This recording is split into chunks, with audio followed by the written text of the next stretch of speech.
E vamos agora à análise com José Filipe Pinto, especialista na ONU em assuntos internacionais. Professor, muito boa tarde, seja muito bem-vindo. Começamos a olhar aqui para este calendário, digamos assim, entre Donald Trump e o Congresso. Ajude-nos aqui a perceber ao certo o que é que está em causa. Boas tardes, Vânia, também aos senhores telespectadores. É um calendário que eu preparei e que basicamente explica aquilo que ontem Donald Trump disse. É a tentativa de justificação de Donald Trump. Porque, a meu ver, mais do que faça um dilema, Donald Trump faça um trilema, como eu explicarei de seguida. Repare, o calendário tem 6 pontos.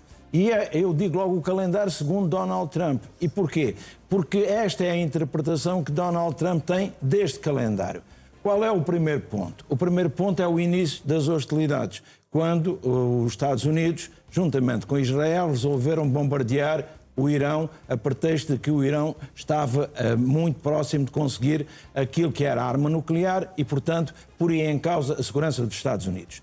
Ora, isto permitiu a Donald Trump invocar um elemento de que era estamos perante uma ameaça iminente e então não preciso de informar, nem preciso de pedir autorização ao Congresso. E nunca lhe chamou guerra, chamou-lhe Operação Militar. E porquê Operação Militar? Para não cair logo na alçada do Congresso, porque é o Congresso que decide se há ou não condições para os Estados Unidos declararem guerra. Este é o primeiro ponto. O que é que acontece? A seguir, Donald Trump começou a cantar a vitória, mas tinha um problema. Qual era esse problema? É que o Irão continuava a resistir. E então, temos ali o segundo ponto. Foi quando Donald Trump decidiu o quê? Que era tempo de fazer um cessar-fogo de 2 semanas naquilo que seria uma manifestação de boa vontade relativamente ao Irão, para que a liderança do Irão, que era uma nova liderança, por isso ele falava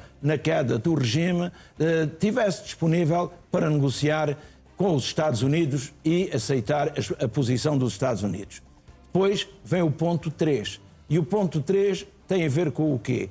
Mesmo na véspera de terminar este cessar-fogo, Donald Trump percebe que o Irão não vai responder, não vai acatar a decisão dos Estados Unidos. E então faz um prolongamento deste cessar-fogo ad eterno, sem prazo definido. Chegamos ao ponto 4. O que é que isso acontece? Até não seria negativo se não houvesse ameaças pelo meio, não é? Pois, o problema que está é que nós percebemos que Donald Trump entrou naquilo que se chama o taco. Trump always chickens out. Trump dá sempre um passo atrás. Quando sente resistência da outra parte. Entramos no ponto 4. E o ponto 4 deste calendário, segundo Donald Trump, tem a ver com o quê? No dia 1 de maio, que foi ontem, o que é que acontece?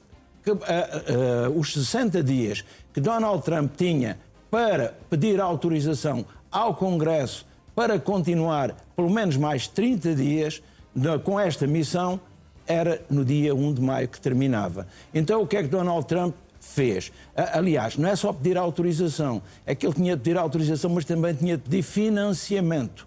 Para quê? Para continuar com a operação e já vamos ver porque é que ele precisava de financiamento. Donald Trump primeiro mandou Pete Hegseth fazer aquilo que se chama lançar o barro à parede para ver se pegava ou não pegava. O que é que Pete Hegseth fez? E Donald Trump depois reafirmou que o prazo tinha parado, o relógio tinha parado, o calendário tinha parado no dia em que o cessar-fogo foi declarado. Porquê? Porque a partir daí não valia a pena contar porque não havia ataques diretos entre os Estados Unidos e o Irão. E repare, porque é que Donald Trump quis que o Líbano não fizesse parte deste acordo? Agora percebemos, era para encontrar esta justificação, porque como nós sabemos, no Líbano está em curso um cessar-fogo que é violado diariamente várias vezes. Então, neste ponto que estamos agora, o que é que acontece? Donald Trump vai invocar que não precisa de autorização do Senado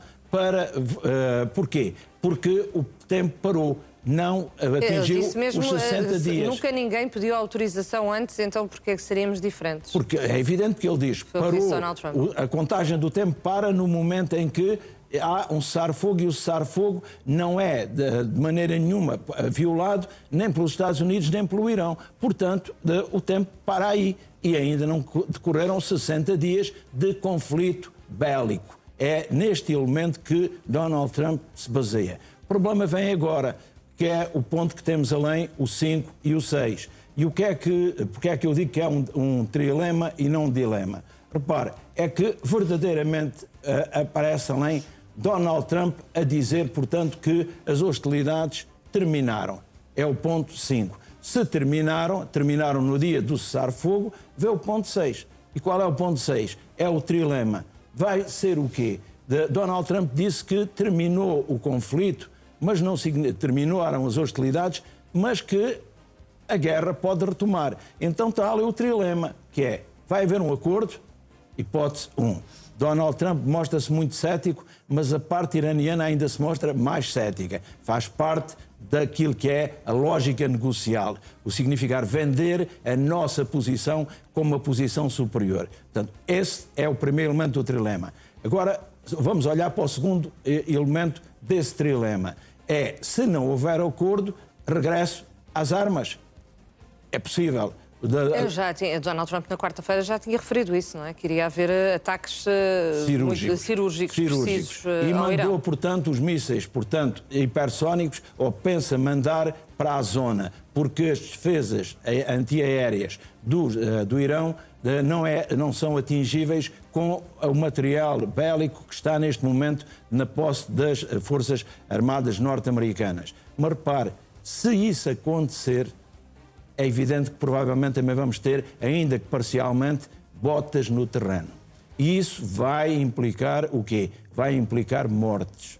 E é evidente que as mortes não serão apenas de um lado, serão do lado do Irão, mas também serão do lado dos Estados Unidos. Claro. E um presidente que tem 2 em cada 3 norte-americanos contra a sua política e que tem 61% a dizerem que esta guerra não era uma guerra necessária, é evidente que percebe que não tem grande margem para esta saída. E então ficamos com um dilema. Transformamos o trilema em dilema. E aparece a terceira perspectiva. Qual é a terceira perspectiva? É congelar o conflito. E então, congelar é aquilo que eu chamo o regresso a penates. Regressamos, mas poderemos voltar. E porquê? Porque neste momento não estão reunidas as condições mas num futuro o Irão poderá ver novamente a força dos Estados Unidos a abater-se sobre o país. Esta ameaça... Mas qual é que essa não é a parte menos desejável por essa altura? Isso não pode demonstrar fraqueza da parte do presidente norte-americano? Demonstra, e Donald Trump tem de cantar vitória. Então o que é que acontece? Vamos provavelmente ou ter um ataque cirúrgico muito localizado em instalações governamentais, a terminais petrolíferos, ou vamos ter, a meu ver, um acordo. Um acordo que não se afastará muito daquele que existia no tempo de Obama. Significa que eu ontem expliquei que quando Obama obrigou, juntamente com os 5 membros permanentes do Conselho de Segurança das Nações Unidas e a Alemanha, acabaram por, durante 2 anos, negociar um acordo, durou 20 dias a ser, portanto, a assinatura final. E o que é que acontece? Ele conseguiu que o Irão praticamente diminuísse, ou visse diminuída em 97% a sua produção de urânio, todo o processo relativo ao urânio. E a Agência Internacional de Energia Atómica diz que o urânio, portanto o Irão, grosso modo cumpriu aquilo a que se tinha obrigado. Ora, o que é que acontece? Vai ser algo muito semelhante que, a meu ver, vamos ter aqui. É um regresso à situação anterior. E por isso se pergunta qual a utilidade desta guerra. Porque o Estreito de Hormuz ainda está fechado, mas estava aberto antes desta guerra. O Irão estava com uma grande capacidade nuclear. Percebemos agora que se a Rússia não entrar e a China, e se o urânio não for deslocado, não para a China, mas para a Rússia, é evidente que o Irão não irá assinar o acordo. Portanto, mais do que um acordo de paz, nós vamos estar aqui perante aquilo que pode ser um acordo quadro. E o que é um acordo quadro? É no sentido de há assuntos que ficam já resolvidos, outros continuarão a ser objeto de negociação. E porquê? Porque não estão reunidas as condições para celebrar um acordo de paz, nem de um lado nem do outro. Eu explicarei um elemento apenas. Quando nós pensamos que o Irão está disponível e que está nas ruas da amargura, que está totalmente destruído, isso não corresponde à realidade. E também os Estados Unidos, que cantam vitória e que parece que não têm baixas, também não corresponde à realidade. Eu trouxe um quadro que mostra aquilo que são os custos da guerra para os Estados Unidos em termos de material bélico. E este material bélico falava-se em 25 mil milhões de dólares, englobando tudo. Nós temos ali, só em equipamento, o que é que os Estados Unidos já perderam. E depois os nossos telespectadores perceberão que têm do lado esquerdo a identificação de qual é que é a arma que foi abatida, do lado direito, depois a seguir o desenho, a imagem, depois a quantidade, a seguir o preço que aquilo custou e, finalmente, a data em que aconteceu e onde é que aconteceu. Ora, este quadro mostra, eu chamo a atenção para a parte a vermelho, que eu gostava que a nossa realização pusesse maior, para perceberem só quanto é que isto custa aos Estados Unidos. E por um elemento que tem a ver com as lajes. A parte inferior, a parte vermelha, mostra que já estamos no âmbito dos bilhões de dólares. O que é que quer dizer os bilhões de dólares? São entre 2,3 e 2,8 bilhões de dólares. Significa que são entre 2,3 e 2,8 mil milhões de dólares. Exatamente. Só em material. Reparem, eu não estou a falar em infraestruturas. Por exemplo, as bases. E nós sabemos que houve bases que ficaram, norte-americanos ficaram inoperacionais, em que o pessoal que lá estava teve de ir para hotéis, porque não tinha condições de segurança na base. E repare, o último elemento que ali está deve dizer-nos alguma coisa a nós, portugueses. O último elemento que ali está é o drone assassino. E os drones assassinos passaram pelas lajes. E a ideia do drone assassino é que o drone assassino tem uma grande vantagem, que é o quê? Faz a missão e depois regressa para voltar a ser armado para fazer outra missão. Reparem, os nossos telespectadores, que quantos drones assassinos não regressaram. Significa que entre 11 e 24 foram abatidos. E foram abatidos pelo Irão. Porquê? Porque o Irão dispõe de uma tecnologia de identificação do adversário que lhe foi fornecida pela China.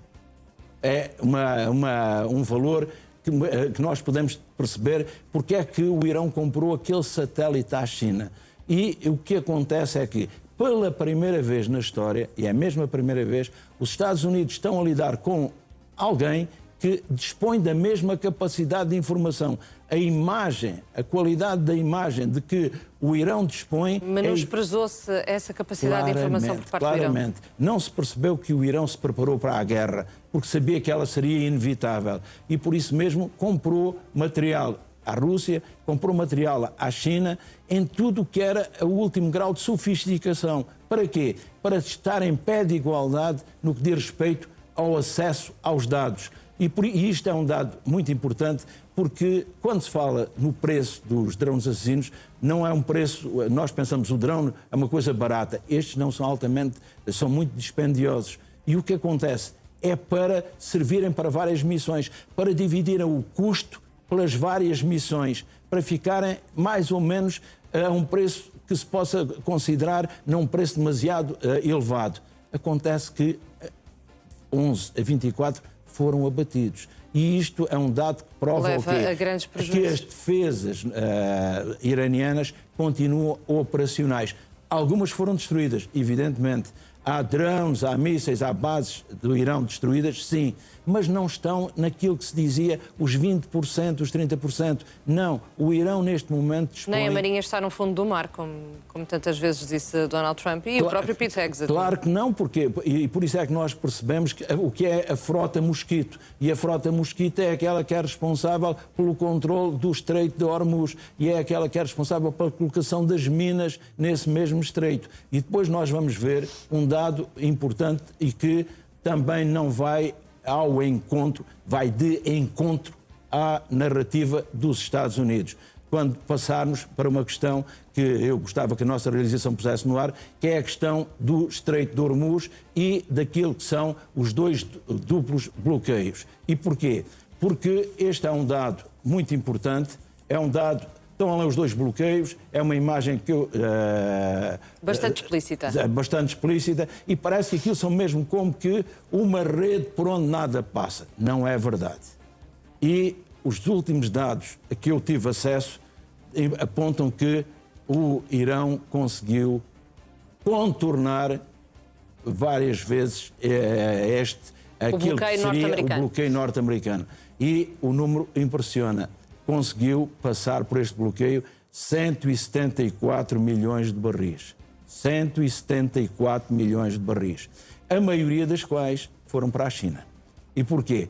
Porque toda a gente sabe que os Estados Unidos não vão abater um navio com pavilhão da China. Não querem comprar essa guerra. Não querem comprar essa guerra porque sabem que não estão em condições de a comprar. E como não estão em condições de a comprar, e vamos para mais um elemento complicado para acabarmos de perceber que a visão holística da política internacional, em que nada está desligado de nada. Eu trouxe uma imagem que parece desfasada porque tem Obama.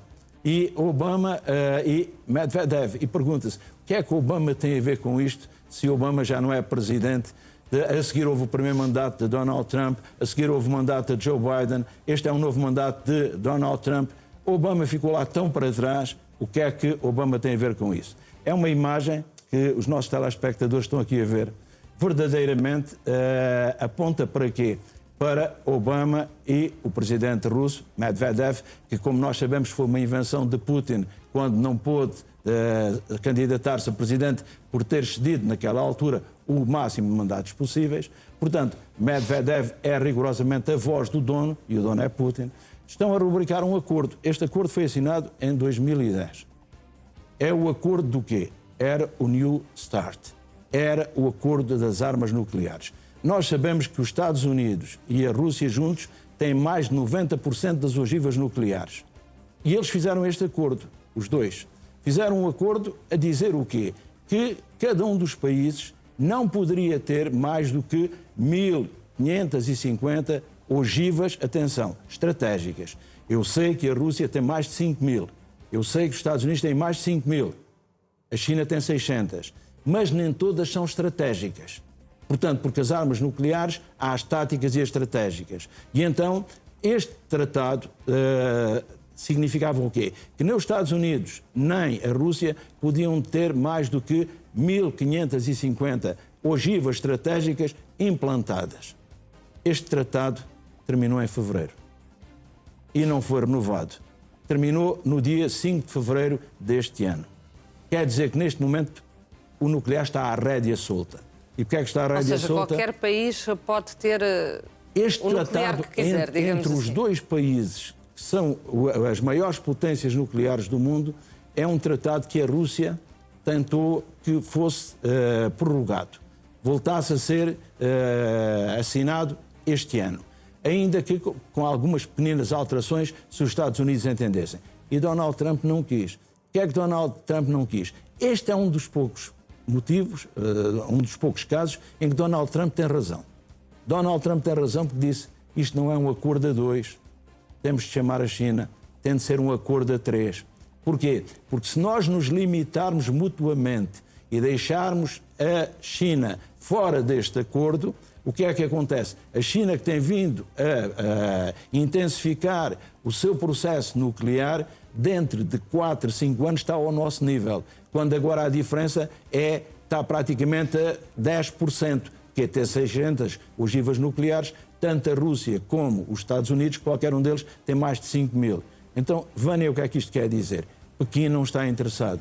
Quando questionaram Pequim se queria entrar neste acordo, Pequim não mostrou o mínimo interesse. Porquê? Porque quer continuar a sua corrida nuclear. E é um dado que nos tem de preocupar. A China parece que é só sorrisos, que fala no mundo pós-harmonioso, fala no Tianxia, que isto é um mundo pós-hegemónico. Não. O que a China está a tentar é criar um mundo de hegemonia chinesa. E é importante que percebamos, quando eu digo E volto a referir, acabou. O fim da ordem única já é uma realidade. Agora nós temos de defender aquela que é a nossa matriz identitária ou cultural. E temos de perceber que a China, que durante muito tempo se pensou que estava apenas interessado no expansionismo comercial, está neste momento num expansionismo completamente diferente.